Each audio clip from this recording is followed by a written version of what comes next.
একদিন সকালে টুনু তার গ্রামের বাড়ির পেছনের বাগানে খেলছিল। বল নিয়ে খেলা করতে করতে হঠাৎ চলে গেল বলটা আম গাছের গোড়ার দিকে। হঠাৎ সে দেখল একটা পুরনো আম গাছ কেমন যেন ঝলমলিয়ে উঠল।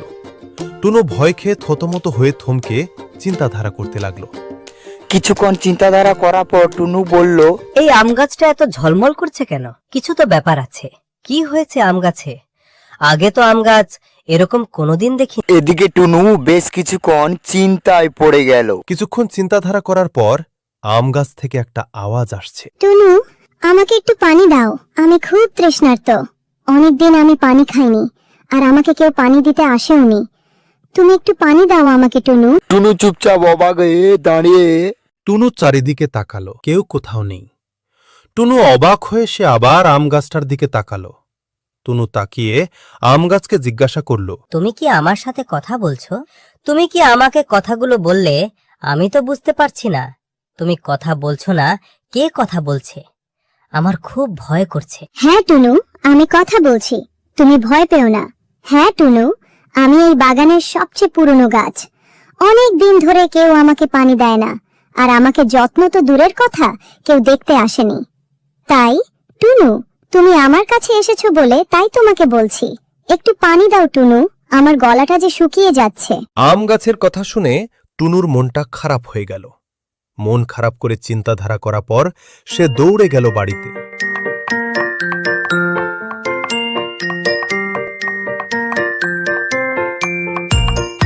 বাড়ি থেকে একটা বালতি ভর্তি পানি নিয়ে দৌড়তে দৌড়াতে আসছে।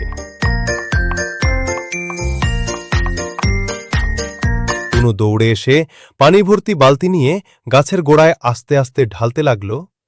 কিছুক্ষণ ঢালার পর গাছ তখন বলল, আহ, কত শান্তি লাগছে, প্রাণটা আমার জুড়িয়ে গেল। উফ, কতদিন পানি খাইনি, পানি খেয়ে আমার পিপাসাটা মিটেছে। এইরকম করে মাঝে মাঝে কেউ যদি আমাকে একটু করে পানি দিয়ে যেত, তাহলে আমি খুব শান্তি পেতাম। ধন্যবাদ টুনু, তুমি আমার প্রাণটা বাঁচিয়েছো। হঠাৎ গাছটা ঝিকমিক করে উঠল, তাতে কয়েকগুলো সোনালী ফল ঝুলে পড়ল। টুনু হঠাৎ অবাক হয়ে গেল। অবাক হয়ে চিন্তাধারা করার পর তারপর বলছে, ওয়াও, এত সুন্দর ফল! আমার তো খেতে খুব ইচ্ছে করছে। এতগুলো ফল ধরেছে, কি সুন্দর! ইচ্ছে করছে সব ফল খেয়ে নি। হ্যাঁ টুনু, এই ফল সব তোমার, তুমি সব ফল নিয়ে যাবে। তোমার জন্য তো সব ফল, তুমি চিন্তা করো না, সব দেবো তোমাকে ফল। আচ্ছা, এই ফল আমার, সব ফল আমি নিয়ে যাব। কি মজা লাগছে যে আমার বাড়ি নিয়ে মাকে দেব ফল। টুনু সব জাদুর ফল বস্তায় করে নিয়ে হাঁটতে হাঁটতে চলল বাড়ির দিকে। এদিকে টুনুর মা খুবই অসুস্থ, বাড়িতে শুয়ে থাকে, হাঁটাচলা করতে পারে না, কয়েকদিন ধরে খুবই অসুস্থ হয়ে আছে। কিন্তু টুনু সেই জাদুর ফল নিয়ে এসে তার মাকে খেতে বলছে। মা, আমি দেখো জাদুর ফল নিয়ে এসেছি, হেভি সুন্দর টেস্ট লাগবে, খেয়ে দেখো না, হেভি সুন্দর দেখতে। মা উঠে পড়ো, একটা জাদুর ফল খেয়ে দেখো, অনেকগুলো নিয়ে এসেছি। টুনুর মা বিছানা থেকে উঠে জাদুর ফলটা খেতে লাগলো। খেয়ে দিয়ে তারপরে টুনুর মা বলছে, ওরে আমার সোনার ছেলে, এত সুন্দর ফল কোথা থেকে আনলি রে? খুব সুন্দর স্বাদ লেগেছে খেতে। মা, আমাদের বাগানে জাদুর আম গাছ আছে, সেই আম গাছে এই সব জাদুর ফল ফলেছিল, আমি নিয়ে এসেছি তোমার জন্য। আচ্ছা মা, তুমি চুপচাপ শুয়ে পড়ো এখন।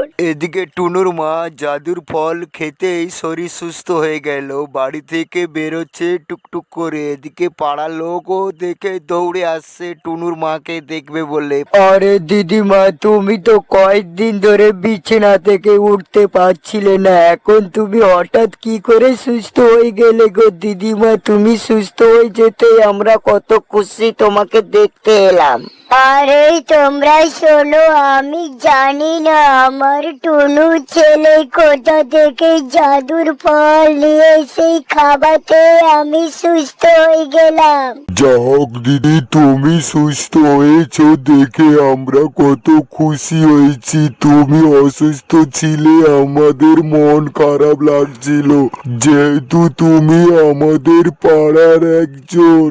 এদিকে সবাই কথা বলছিল। টুনু দেখতে পেয়ে আবার গেল আম গাছে, জাদুর আম গাছে গিয়ে বলল, ধন্যবাদ জাদুর আম গাছ, তোমার জাদুর ফল খেয়ে আমার মা সুস্থ হয়েছে। তোমাকে যে কি বলে ধন্যবাদ দেব, তোমাকে অসংখ্য ধন্যবাদ জাদুর আম গাছ। টুনু আম গাছের সাথে কথা বলে যাচ্ছিল। আম গাছ কিছুই বললো না, শুধু হাওয়ায় পাতাগুলো নড়ে গেল। টুনু বুঝে নিল যে ভালো কাজ করলে প্রাকৃতিক আমাদেরকে আশীর্বাদ দেয়, আর প্রাকৃতিককে ভালোবাসলে প্রাকৃতিকও আমাদেরকে ভালোবাসবে। থ্যাংক ইউ ভেরি মাচ এতক্ষণ ওয়াচ করার জন্য।